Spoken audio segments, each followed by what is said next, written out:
So, good morning, everyone. So, welcome to the Academic Society Second Academics Forum at the University of Cambridge. I am Ben Chester Cheong, the President of the Academic Society. Together with me is Zhang, the Vice President of the Academic Society. The goal of the Academic Society is to foster an academic community in Cambridge for PhD students and those interested to pursue an academic career. We hope to form this academic community to help one another learn from more experienced academics. I'm a law lecturer at the Singapore University of Social Sciences since December 2018 and hold several fellowships and positions with various universities. I'm also a PhD candidate focusing on company law and sustainability at the University of Cambridge. Hao is a PhD candidate specializing in sustainable transportation at the Department of Land Economy at the University of Cambridge. She's an architect by training and has over 10 years experience. Some housekeeping rules before I begin. Hao and I will be your moderators for this event. The event is recorded and will be shared on YouTube. All participants are encouraged to keep your microphone muted while others are speaking to minimize interference. We have some questions prepared for the four panelists today. Once they have addressed the questions, we will then proceed to a Q&A session where our participants can ask the panelists questions. So without further ado, please allow me to introduce our speakers. They have very distinguished backgrounds. We have with us Dr. Pallavi Banerjee, an assistant professor at the Faculty of Education. She has published extensively in the field of education and has been the principal investigator of several research projects. She is heavily cited on Google Scholar with 780 citations, and her papers have been published in Cogent Education and International Journal of Comparative Education and Development, among others. She conducts postgraduate teaching and supervision in Cambridge research methods and MPhil research methods, to name a few. We also have with us Dr. Ramit Debnath, an assistant professor of mathematics and social design in the Department of Architecture. He is a Gates Scholar and earned his MPhil and PhD at Cambridge. He researches in the area of computational social sciences, climate action, social technical design, responsible AI design, and social decision making. He is heavily cited on Google Scholar with approximately 1,700 citations, and his papers have been published in PROS 1, Sustainable Cities and Society, and Nature Human Behavior, to name a few. We also have with us Dr. Weilong Zhang, an associate professor with tenure of economics at the University of Cambridge. He earned his PhD from the University of Pennsylvania in August 2018. He researches in the field of labor economics, education economics, family economics, and psychology economics. He has published top-tier economics journals such as European Economic Review, Quantitative Economics, Journal of Political Economy, and the Journal of Labor Economics. He has supervised and advised several PhD students in his career. We also have with us Dr. Zihao, a lecturer in transport planning at the Institute of Transport Studies at the University of Leeds. He also served as a research associate at the University of Cambridge Department of Land Economy. He has published extensively, and his research has been cited more than 500 times. His research bridges transport and mobility studies with broader societal issues, and he focuses on various topics such as societal and environmental implications of transport policies and innovations, drivers of sustainable mobility, and challenges in planning for quality of life. So to start off the forum, we will be asking the panelists a set of questions according to categories, covering academic career pathways, publishing strategies, grant applications, work-life balance, conference networking, job market and interviews, research impact, and early career developments. That's quite a lot to go through, so we will try our best to fit this within the 1 hour time period. So maybe I'll start off with a question for Dr. Pallavi. We will focus on academic career pathways first for the first segment. So having completed your PhD at Durham before becoming an assistant professor at Cambridge, what were the key factors that helped you secure your position in the Faculty of Education? Yeah. Thank you, Ben. So I think there were several key factors during my time at Durham and even after that, which helped me to secure this position. So firstly, my doctoral research at Durham equipped me with rigorous training in quantitative research methods, particularly in evaluating education inequalities and effectiveness of various interventions and programs. The second point was, of course, my experience working extensively with large-scale administrative data sets, and that provided a strong methodological foundation that aligned very well with Cambridge's research emphasis. And I have this ongoing commitment, which has been there for a long time, in addressing social justice issues in education through robust evaluations and evidence-based policy recommendations, which I make for the government from time to time. And all of these resonated very strongly with the faculty's strategic objectives. I have not directly transitioned from Durham to Cambridge. I must mention that. So I have some prior teaching experience. I used to teach at the University of Exeter before joining Cambridge. And so I had that teaching experience in presenting in conferences, working in collaborative projects with different teams to demonstrate my ability to contribute effectively to both research and teaching. So that was a big factor, I think. And of course, you can never undermine the importance of the professional network and support that you have from mentors that you meet across your time. So whether it was at Durham or beyond, that also played an invaluable role in preparing me for the competitive academic environment.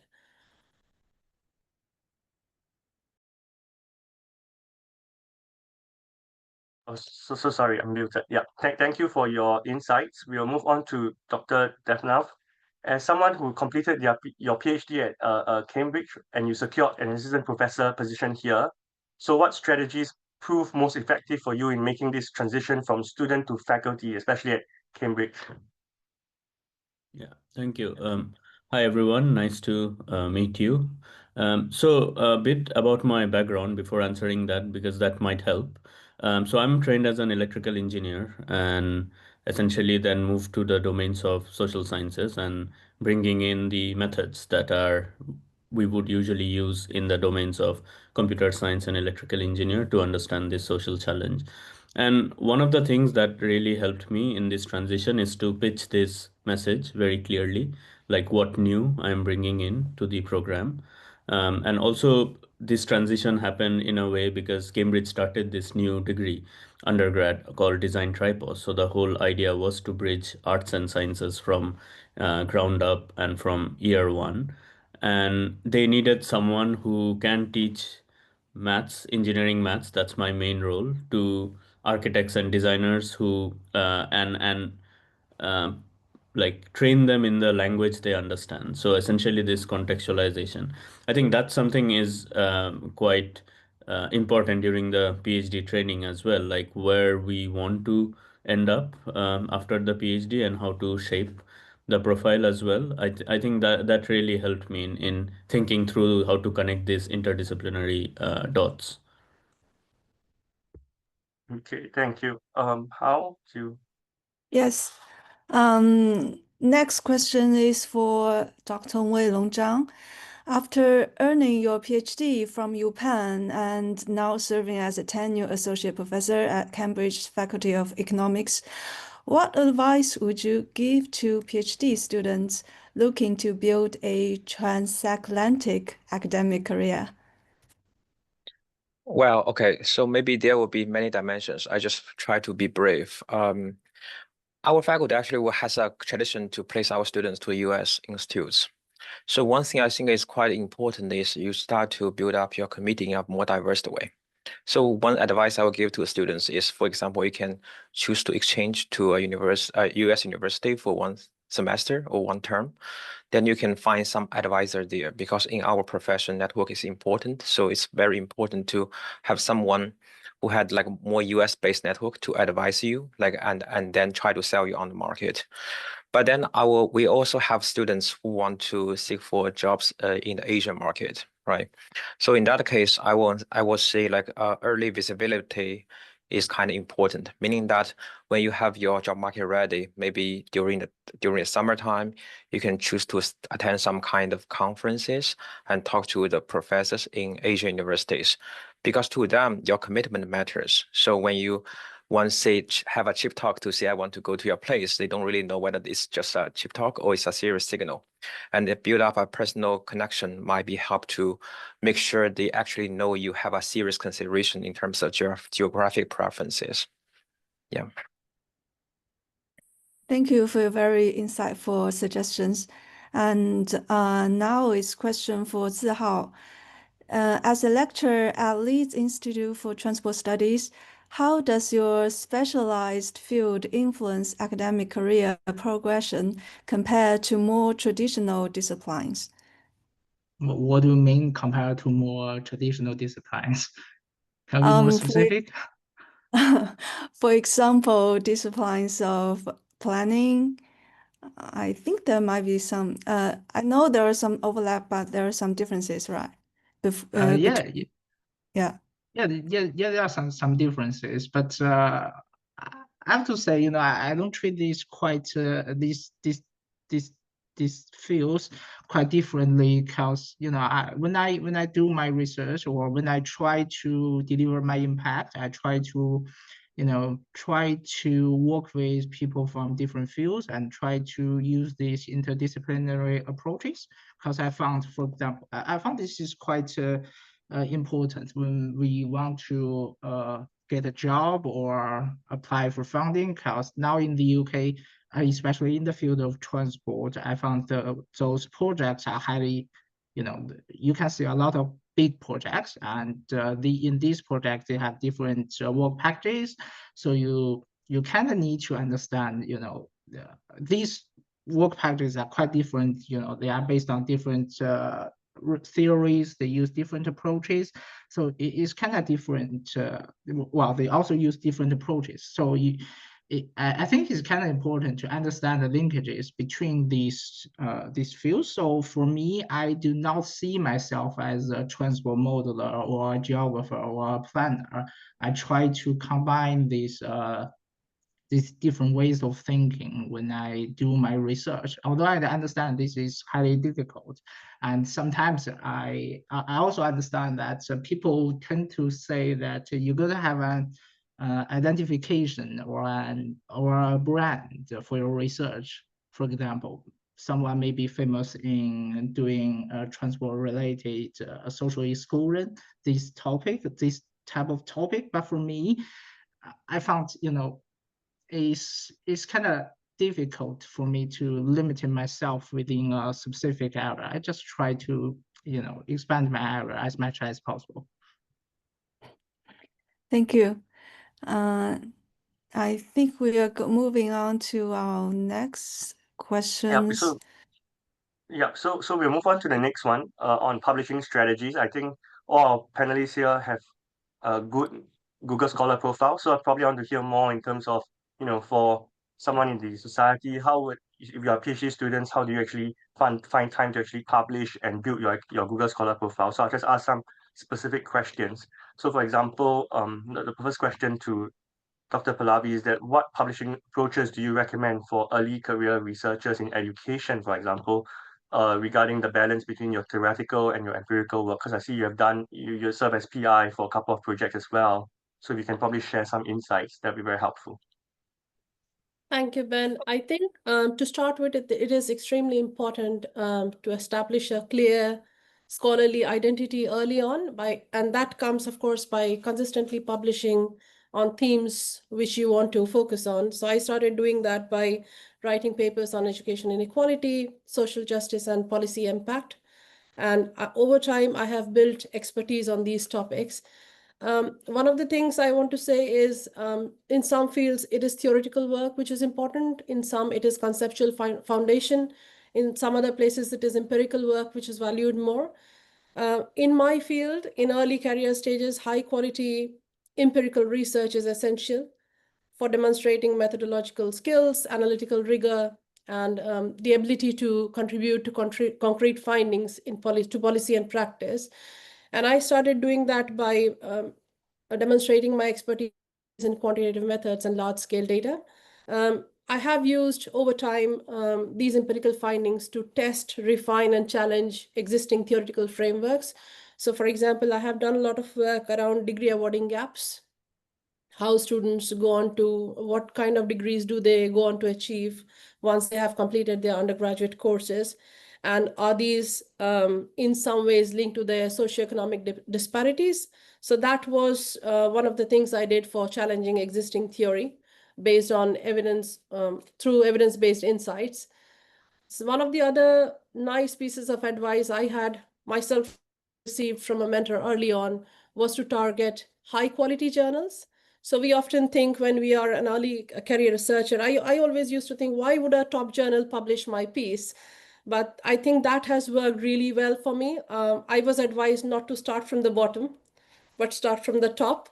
Even if your paper doesn't get accepted, you end up getting some really nice peer review feedback, and you can then use it to go to the next journal. And that is something I have strictly followed throughout. I still start with the top journal. It doesn't always get accepted, but then I go on to the next one. And I think I would advise that to anyone who is listening to this talk today. Then there are also special issues in different fields. So initially I used to publish in them. Now I take up editorship of special issues. These are excellent platforms because they help you to showcase both theoretical insights and empirical findings, broadening your visibility and network, both at the same time. Having said that, I think it is equally important to combine peer-reviewed empirical articles with theoretical review papers, commentaries, blogs, policy-focused briefs. So I don't restrict myself to just one type of publication, not just journal articles. I did try to do a little bit of everything when I was trying to find my feet. And I think that does work well when you're making a start. Just a quick follow-up question. So you mentioned about commentaries and writing blogs. Those kind of output is not really covered in Google Scholar. So how would you capitalize on those kind of effort that you've put in to write the commentaries? Do you write a longer paper eventually for Google so that it gets indexed in Google Scholar, or what do you do about those? I do. My work is largely linked to the work being done by regulators, by government, by policymakers. So in our field, there's Wonke, and there are different blogs, either by the DFE or by the OFS. So now I do get invited to write them. But when I made a start, it used to be largely linked to the project I was working on. And I would go through the funder asking, you always have a designated contact, and they are normally very happy to answer any questions linked to visibility of your research. So I used to go through them, not necessarily thinking of ref outputs or whether it is a 4-star output, which is going to be of interest to my department. I did try everything when I started. Of course, there comes a time when you know what you want to do, but I think initially they help you to increase the visibility of your research and just develop your network. Okay, thank you. Thank you so much, Dr. Pallavi. Yeah, so let's move on to Dr. Ramit. So I just wanted to know more about your publication strategy, because you really have over 1,700 citations, a lot of papers, and you are in architecture, you dabble in AI, you did maths, social design, a lot of things. So I just wanted to know, how do you actually write in so many different fields and areas, and if there's any advice that you can share with the rest of us. Yeah. Sure. I think, I mean, one of my strategy always has been to separate out architecture from what I do, essentially. Like, I mean, that's a identity thing that we create, but what's are you really interested in doing? So like in early on from my PhD, very similar to Pallavi, I started first again, I mean, working through the hard bits, which is like targeting the top journal, getting rejected. And I mean, at PhD scale, you have 0 publication and 1 rejection feels really bad. And like now, I mean, I just got rejected before this meeting. It doesn't even hurt anymore. So yeah, it slowly gets like that.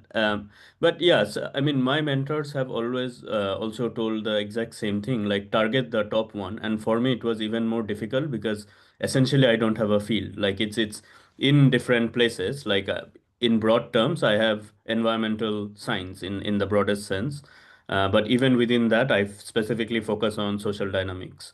So I think that was so the only top journal for me was like Nature Portfolio or Nature, and they like are very good in rejecting in like 2 days. So you exactly know like it's going to be rejected very soon. But then slowly working with the people who have done it, like especially one of the things that these journals really like as a commentary, and those are all Google Scholar indexed, is actually engaging with. Sometimes you write to editor that I've been working on this as a PhD student. I have observed this. and can I write it out? So that gives a very good training.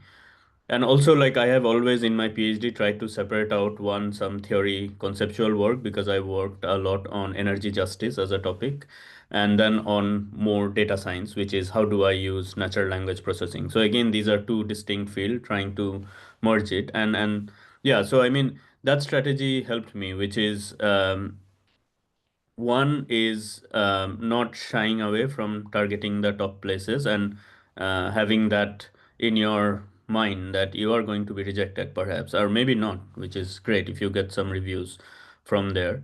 The second is essentially try to get in touch with editors.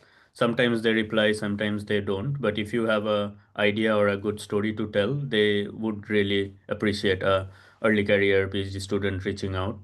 And the third one is like I'm not a very conference person, which really did not help me. And my PhD was during COVID, so again that was even more bad for conference networking.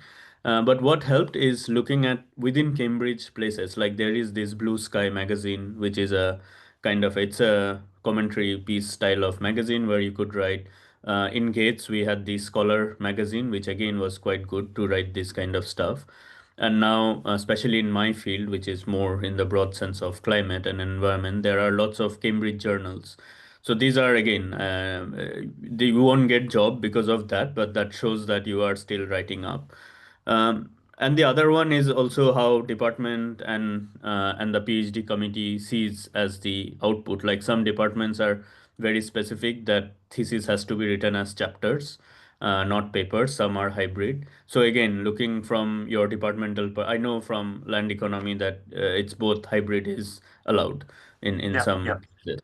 Yeah, so I think in fact tomorrow I'm doing a land econ PhD examination. So so that's, yeah. So there's chapters are, you could actually put it as a paper or already published and then put it back in your thesis. So again, it's very also on the supervisor's kind of style. And the fourth one is during my PhD, I really was wanted to be part of research groups. Some research group works in closed loop, some worked in like more broader. Like I was part of energy policy research group at Judge Business School. And again, they are very open to this kind of discussions, encourage submission of working papers, which is again a big help to everyone. You get early comments. So yeah, not very distinct from Pallavi, but like mine was even broader and all the places. Like so, I targeted the ones which I knew I would be rejected in like 2 days, but still, yeah. So that's one strategy, and the last one is I mean, sometimes even because I did not go to many conference, but just reaching out to a professor whose paper you like and say that I want to extend this. I mean, academics are fine most of the time, so they would reply back, and like I still work with Caltech just because of that. During my PhD, I read this book and I told them I'm basing my PhD on this. How can I collaborate? So yeah, sometimes those also help. Okay, thank you very much for the insights. Yeah, I think passing on to Hao. Yeah, we would like to hear about Dr. Weilong. How's your publishing strategies? We know economics journals have very notoriously long review processes, and so in responding of that, what strategies have you developed to maintain productivity while waiting for publication decisions? Okay, so yeah, let me just clarify this question a little bit. From my point of view, it's very true. Like our publication process is pretty long. Like for example, most of my paper, like I wrote 5 years ago, was just published this year, including my JAMA paper. So it was a very long process. But it's not exactly the review is very long. The review, to my own experience, is improved a lot. Like for many journals, when we submit a paper, we can hear back in 1 or 2 months, at most 6 months. So you may wondering like what happened in 5 years. I'm not really switched myself to other things. I'm still working on those papers, but it's really because like our paper was quite demanding in terms of its materials. So a typical paper will no, like a conventional length will be like 100 pages, including almost every single thing you can imagine from referees. So it's actually working on the paper rather than waiting for the review edition. Okay, so that's a key difference. But anyhow, so I will give you a little bit more practical strategy. Like one thing is you want to having this staggered submission thing. So you want to maintain a pipeline. So because we don't need to publish a lot of papers in our professional standard. So in my personal experience, I just want to have one paper in drafting, one under submission, and one in revision, so that we have this a nice circle moving forward. And the other thing is try to collaborate with different teams for different aspects of the project, right? So I can work with one team for one data set that was only for data collection stage, and working with another team of co-authors was trying to make the model work, and with a third team of co-authors just to estimate the paper, estimate the data, right? So there will be some momentums, even you get stuck in one particular project, but you can make progress on other things. So although all the things I try to promote, but still, like the other thing is our paper get frequently rejected in many places. So at the end of the day, like I think it's more important to keep a positive attitude about our profession. So I won't really care about publication that much. I will think about publication as a validation, not the goal. So your true goal is to find the value of your project, and that value has been found by the moment you're producing your working paper and being circulating your working paper to other scholars, right? Your idea has been communicated within our profession. But of course, there will be some kind of feedbacks, and you want to improve the feedbacks, and the publication is actually a certification that your idea has been agreed by most of scholars in the profession, right? But this is a process. This process is exactly something we need just to circulate our ideas and let more people to enjoy the wisdom or spill over from our findings. Yeah, so the whole thing is try to focus on the producing process rather than the final result. Thank you, Dr. Weilong. So the summary is that you multitasking, at least you have 3 papers in the same time. Yeah, I'm taking my notes. And now we would like to hear from Dr. Zihao and your publishing strategies. And we would like to know, how do publishing expectations in transport studies might be different or might not from those related engineering or social science fields? Well, I think the review for transport journals can be quite different. I mean, if you work on some social sciences perspective, I mean, the review can be more stringent and can take longer, can take much longer. And now I see that, for example, if you submit one paper to a journal, it's usually you will have to wait half a year to get some response, and sometimes, you know, after rounds of revision, you know, the reviewers constantly can be, I mean, the editor can change the reviewers constantly, so it's quite annoying. So I agree with Weilong that we don't need to focus on the outcome, the results. We just you know, you just enjoy the process, and you try to produce a good quality of paper and then submit it that. And after the submission, you don't need to think about that. And my another thoughts about this publication strategy is that we should not overly improve our paper, because, well, I understand someone may not agree with me, but I found that the quality of a paper is largely determined within several months, and after that, even if you try to improve that, you are doing, you know, unnecessary job. So you just make it something that you find you are satisfied with, and you just submit it. I think that would work well. And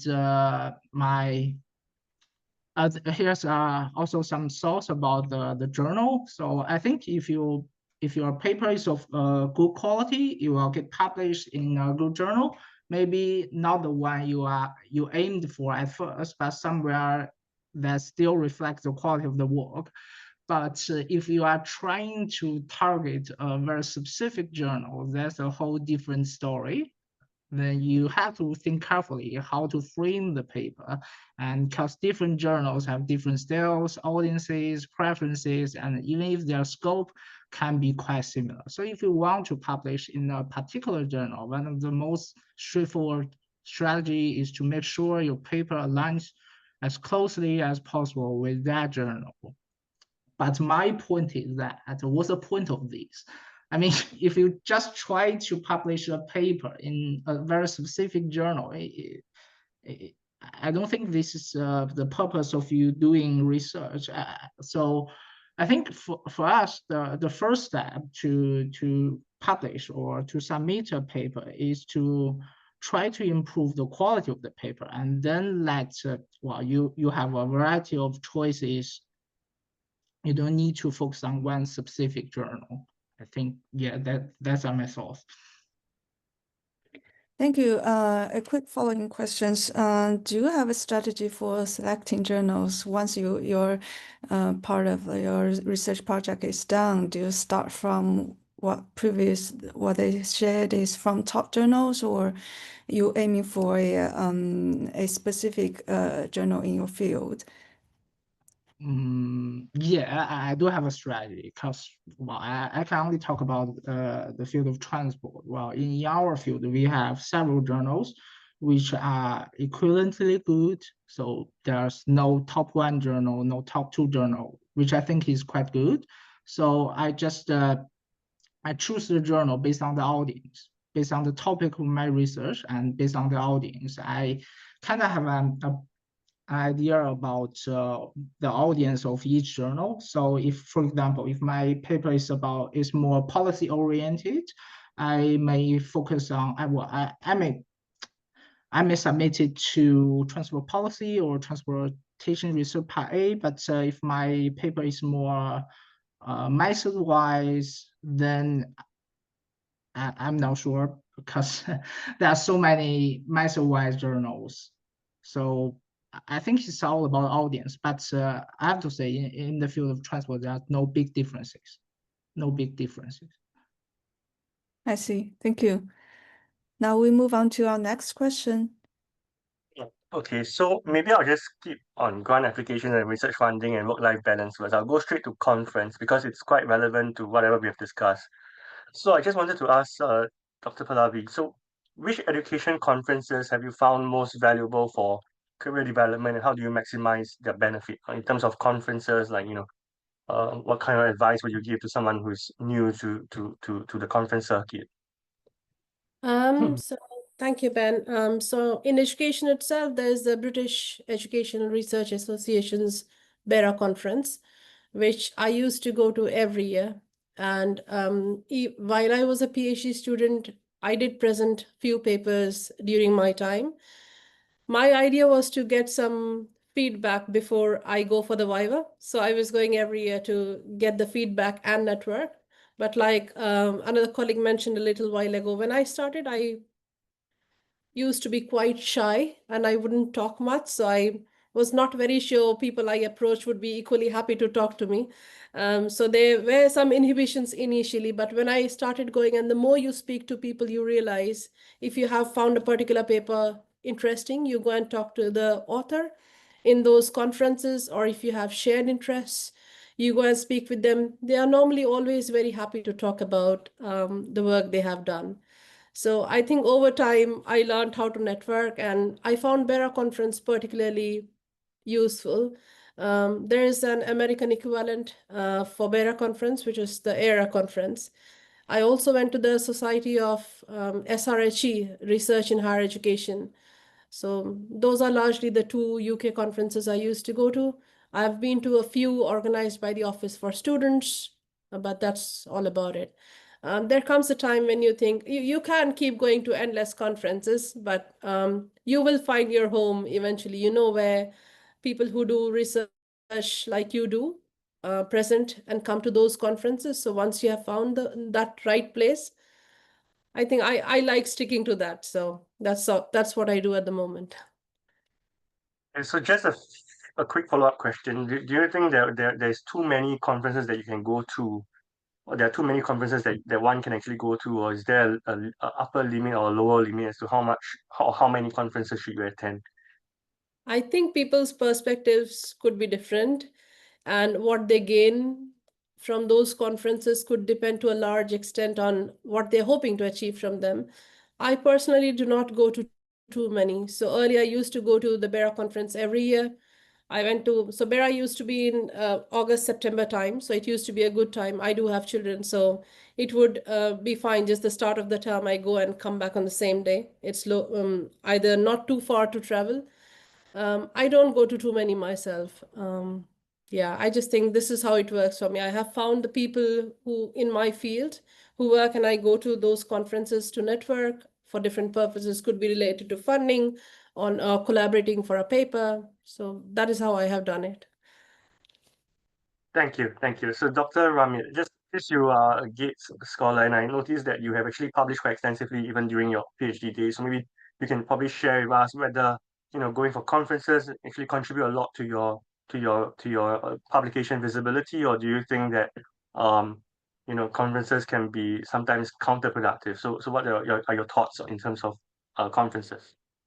I think, I mean, in generally, like it's also very much on how like your personality is.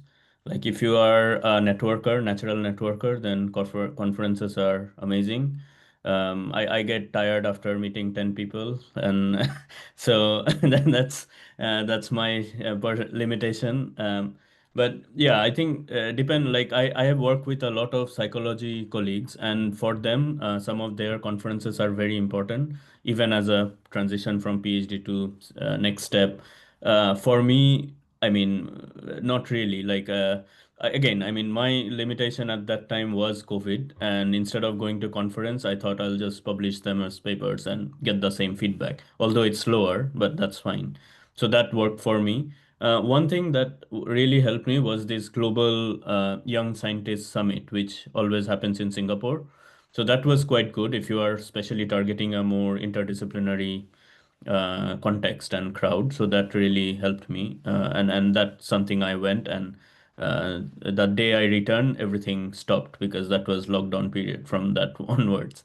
So that was a thing. But now I think another good part with a lot of if you are slightly working on the data science heavy side, a lot of conferences now offer PhD students to contribute to workshops, and I think that's a very good way. So like yeah, you can actually curate a program or a small workshop series in those specific conferences that can really help you reach out to more people in the same domain. So again, that's another way. And usually you would then go, like, for example, my PhD students right now, they submit to a conference, the paper get accepted, and then they pitch to create a workshop.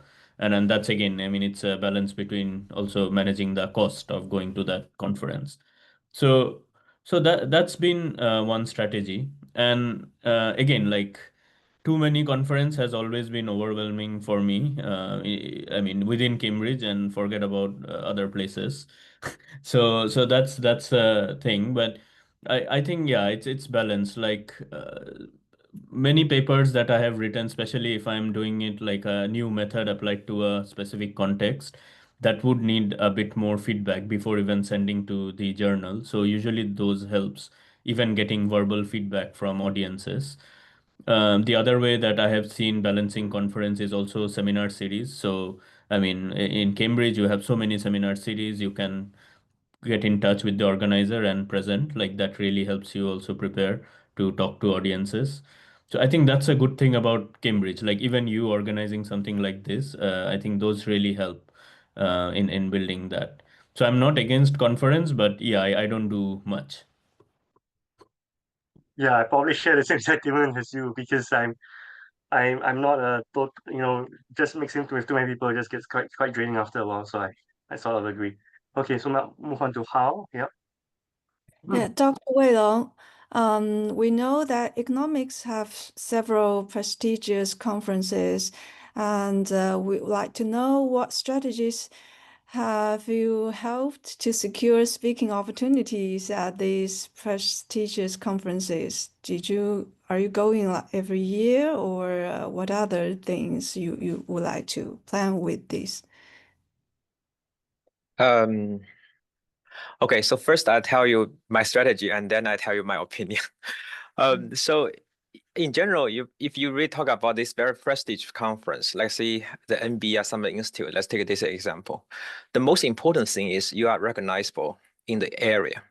So as a senior member told me, like in the end, everybody needs a label. And you want the label to be the shorter, the better. Like for example, his label is doing research on retirement policy. So he's a retirement guy, which is actually a joke because he haven't been retired yet. But in the end, you have to find a way to make yourself to be unique. And whenever people are organizing a conference in the same topic, you will be the choice. They will not able to be ignored. So in that case, you will be invited to those prestigious conference, right? But my opinion is it's not exactly necessary because like why you want to go to those prestige conference if it's not your field or if this is not a group people you want to talk about. So the only reason you want to go to there is because, well, you want to share your idea with them and teach them something they don't know or learn something you don't know, right? The communication is the most important part to have a conference. So my own practice is like I actually would rather to organize the conference myself rather than go to those conferences because in that case I can invite people I like to invite, and I have the full control on that. And Cambridge is a very nice place. So every single time when we host conference, we got a lot of good comments on our organization as well as our speakers. So that is pretty nice. But then it's kind of linked to your like a funding application strategy because you have to take that into consideration when you budget your project. But then the other thing is like you actually want to know who is talking about, who is doing what, and what are their ideas, right? So you still want to have a very frequent network so that you can talk to all the people and let them to know what you are doing, and then also learn what they are doing, what they are interested. So in this case, you still want to keep a fairly frequent communication, maybe through those very prestigious conferences, or you can just go to visit them individually to their like working place, like go to the university seminars. Because in that case, my own experience is you will have much more time to have a deeper conversation with each of the faculty in the department, and in the conference, very likely you can talk to many people, but you don't really have enough time to having such kind of deep conversation. Right. Yeah, that's all. Thank you. I think Cambridge is a very ideal place we can take advantages of communicating and meeting people from conferences. And then for moving on to Zihao. Yeah, and just one point, and everyone loves to take picture near King's College. So that's a good point. Also yeah. the mathematics bridge. Yeah, exactly. Thanks. That's a good point. And Zihao, how important international conference participation for building recognition in transport studies, and what's your priorities in engaging in these conferences? I guess the strategy of transport studies will be very different from economics, right? I'm not sure because this is a quite tricky question for me. I don't attend any conferences after my PhD because I just don't find it quite efficient for developing your own research because you don't have enough time to talk with the person you want to talk with. I mean, so if you want to discuss a specific topic with someone, you can set up an online meeting or send over some emails. I think that would be more efficient for me. It's just my personal opinion. And another reason is that when I was doing my PhD, half of the time was during the pandemic, so I don't have time to attend these conferences. I did attend 2 online conferences, but the UTSGs, but I don't find that quite helpful. I mean, you just present your work and there's a QA section, so no in-depth discussion. But a friend of mine told me that in TIB Transportation Research Board Conference, there is a poster presentation, and that could be very helpful because compared to the classic presentation, the poster presentation allows you to have longer conversations with people who are really interested in your work. For example, you present a poster there, and maybe within the day there will be only a few people who want to talk with you, but those people are they are really interested in your work, and once you have this conversation, you can try to build up some really good connections with them. So yeah. And by the way, just I want to clarify that I'm not saying that conferences are not helpful at all in the field of transport, but to me, conferences are more like a way to build up social connections. It's very important for us to know new people. For example, these connections can help us, can make us more competitive in applying for funding. But if you aim to develop some ideas, I mean, to improve your papers, I don't find that's quite helpful. Okay, that's good to know about the poster sessions, because I just got accepted by a conference in transportation research, and congratulations. Yeah, by poster session. That's very good. That's very good. But here's I think I can give you some advice. You can try to make some preparations. For example, because your poster presentation is normally, well, there will be different sessions, right? And maybe you are interested in some people who are in a specific session, and then you try to make some homework. You try to find out these people, who are they and what their recent work are, and then you try to think about the relevance of your research and with theirs. It's not like you're waiting there. It's like you can try to find them, try to attract them, something like that. Fantastic. I will definitely follow up and for more specific questions in the field. And then we move on to our next question. Ben. Okay. Yeah. So I think we'll move to the job markets and interview. I think there's a lot. It is a topic on a lot of people's mind today because if you think about it, a lot of PhD students today are actually finding it very difficult to even search for postdoc appointments and even full-time faculty positions. So I think the first question I have is for Dr. Pallavi in terms of, how would you see there's a difference between 10 years ago and today in terms of looking for a faculty position, especially even a postdoc, right? So, and what do you think is really important as a PhD candidate? Is it building up your teaching portfolio, showing that you've done a lot of supervisions or teaching, or is it, in terms of writing a lot of papers, going for a lot of conferences? So I'd probably like to hear some of your insights on that. Yeah. Thank you, Ben. I hope I had a very nice answer for all of these questions, but I don't. I can only share from my experience what I have done. And that has been a combination of all the things that you mentioned. So during my PhD, I was simultaneously working on other projects. So I did a postdoc before completing my PhD, if I can call it. I don't call it research assistance because it was essentially a lot of work. I don't have any publications from working on those projects, but I didn't mind because I thought these are learning experiences. I'm getting a bit more understanding of how things work in academia. I wouldn't do it to my PhD students. If I was working with them on my projects, I would definitely include them as co-authors. So I think times have changed now. One of the things I noted was when I was applying for this job in Cambridge or, in current job applications, you're always asked about your teaching philosophy statement. You have to demonstrate teaching effectiveness. There are instances where some universities ask you about course design and your commitment to inclusive teaching. So I think unless you have the experience of doing some teaching, how are you going to talk about these things in your application or answer these questions in the interview itself?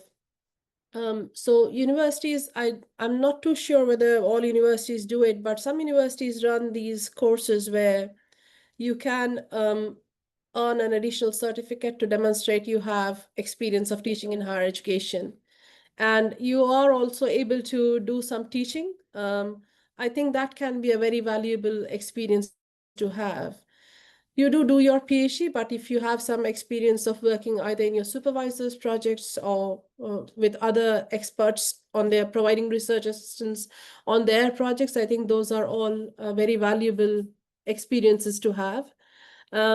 Often these people also go on to act as your mentors. They might, they might casually give you some advice which you would not have had from other places.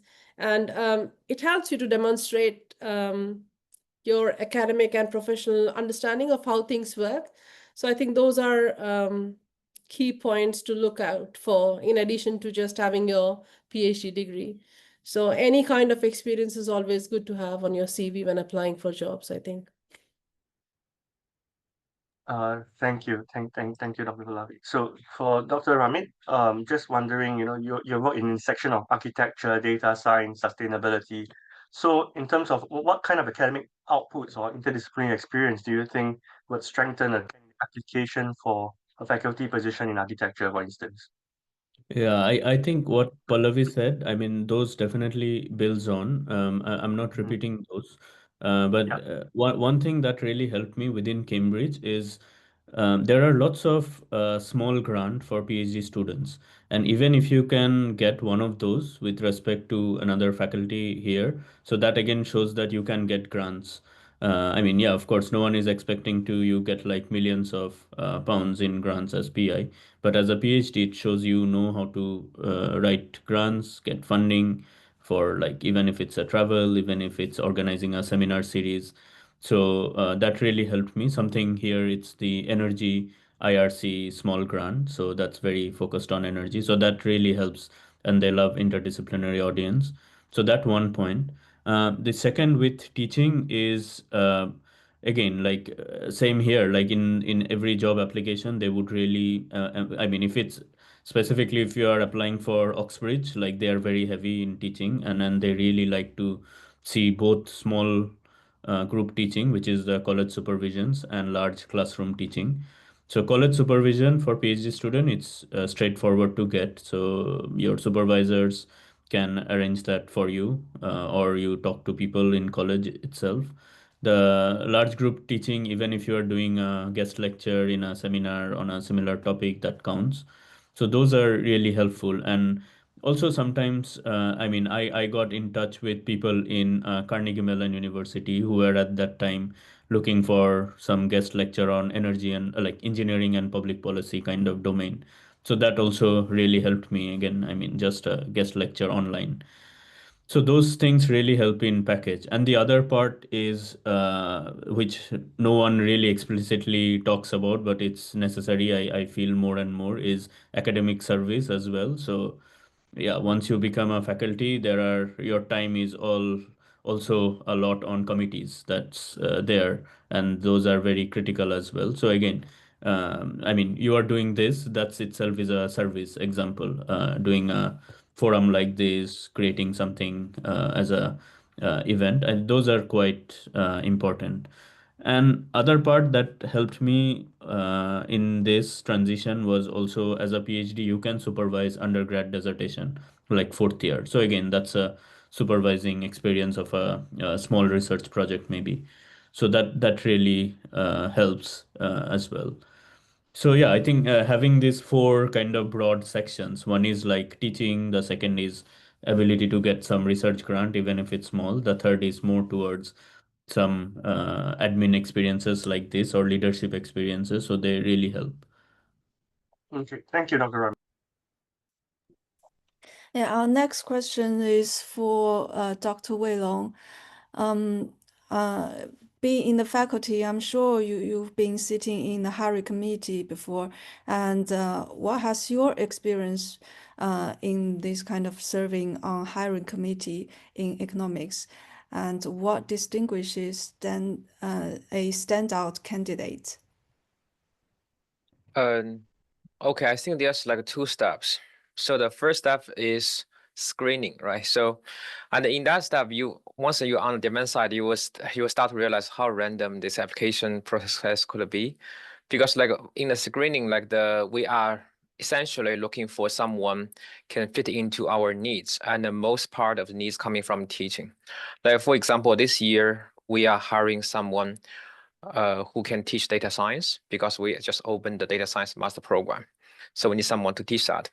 And because the position essentially is driven by this new program. So if any candidates who are not able to demonstrate their teaching quality in those courses, regardless their quality, they won't be even in our first one. Even they won't even like in our short list. Right, but of course, once you step in, then the second step is how you can stand out. So in that case, I feel like because we had this very long like publication process, so we don't really expect you have any publication by the time you apply for our job. That is not exactly a very significant weakness. But on the other hand, there's kind of very interesting process, like I mean, you will do a flyout, and you will have this one-on-one meetings with all the faculty members, as well as 1 hour job market talk, right? So one thing I kind of want to share, which is also my own mistake I made, is that I was a little bit shy away from complexity, because I was told, like when I was talking to other people, I want to myself to explain as clear as possible, reduce confusion, and show the clear mind, and then only convey something I'm very affirmative. But that was, I think, the biggest mistake I ever had in my whole job market process, because that shows like you don't really trust your audience. You are talking to your future colleagues who expect they will talk to a person with a lot of intellectual curiosity, and they are able to engage a very deep conversation, right? So I think if I do it again, I will engage more in something I'm not sure, but I will give a lot of my thoughts on something I mean, from a relatively immature part. But the one interesting is, like, there was one flyout and I was doing my job market talk. And then for the whole hour presentation, I won't even able to finish my introduction, which is like 10 pages or even less, because there's one senior member who was just want to understand our specific mechanism. And I mean, I was told like I need to say like, shall we hold on the question and let's talk about this afterwards. But I choose a different strategy. I was engaged that conversation so it consumes a whole hour, and it was not solved actually, because in the end, this guy is still filled with puzzle. But during the dinner, we continue this conversation, and in the end, I convinced him like what I did is something right, although it's not super clear, but it was some mechanism there. And it turns out this institution is the first place give me the job offer.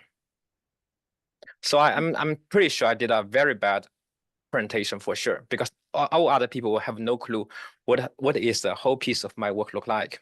I don't have any time to engage in this detailed conversation at all, right? But on the other hand, if you hire someone, you will not exactly decide or determine the quality of this candidate only based on this 1 hour presentation. It's a whole package, right? You are hiring a person rather than a information provider.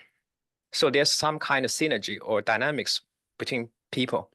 And I mean, I guess like in general, my advice will be brave and be sincere, and having this kind of intellectual conversation, and treat your future colleague as like they are kind of your true good partners in academia.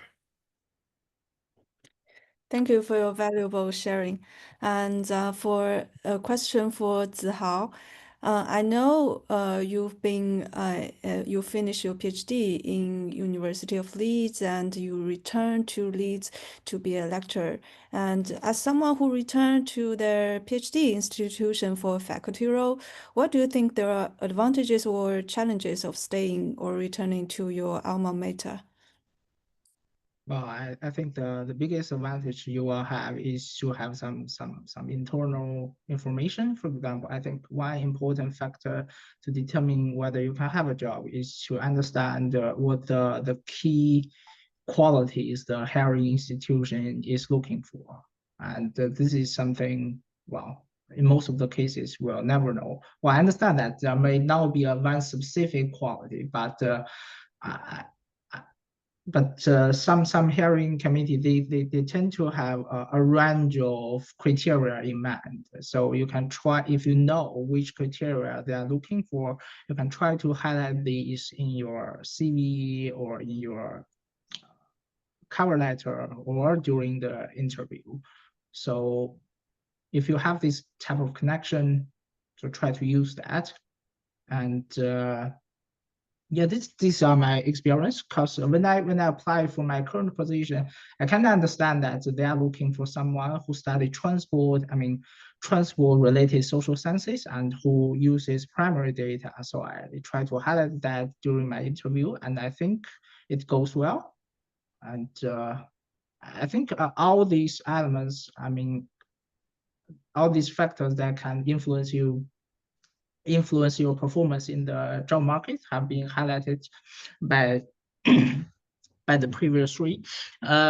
There's one thing I think may be helpful, is that you can try to show that you have a clear understanding of the funding landscape when you do this interview, or when you prepare for the cover letter. The funding landscape is like you have a understanding of what type of funding will be available in this field, and what typical timelines of these fundings, and what major things have been prioritized in recent years, which of them align with your research interest, and what kind of resources or collaborations you may need to put together for the application.